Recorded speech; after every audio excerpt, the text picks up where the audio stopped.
आमदार सदाभाऊ खोत आणि आमदार जयंत पाटील यांच्यात पुन्हा एकदा चुंबली आहे। जयंत पाटील हे राजकारणातील शकुनी मामा असून मिरज दंगल घडवण्यात त्यांचाच हात होता असा मोठा आरोप खोत यांनी केलाय।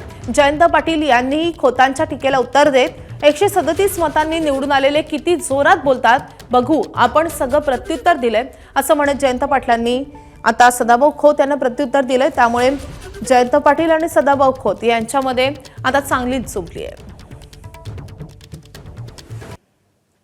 मिरज दंगल घडवण्यामध्ये यांचा हात होता। देवाभाऊला आणि गिरीश महाजनला महाविकास आघाडी सरकारच्या काळामध्ये हात घालण्यामध्ये कट कारस्थान यांनी केलेलं होतं आणि म्हणून खऱ्या अर्थानं महाराष्ट्रातल्या राजकारणामधला आजचा शकुनी मामा कोण असेल तर तो जयंत पाटील आहे। कारण सोन्याचा चमचा घेऊन तोंडामध्ये जन्माला आले, परंतु त्यांना राज्याच्या राजकारणामध्ये नेतृत्व करता आलं नाही, हे त्यांचं अपयश आहे। 137 मतांनी निवडून आलेली लोक किती जोरात बोलतात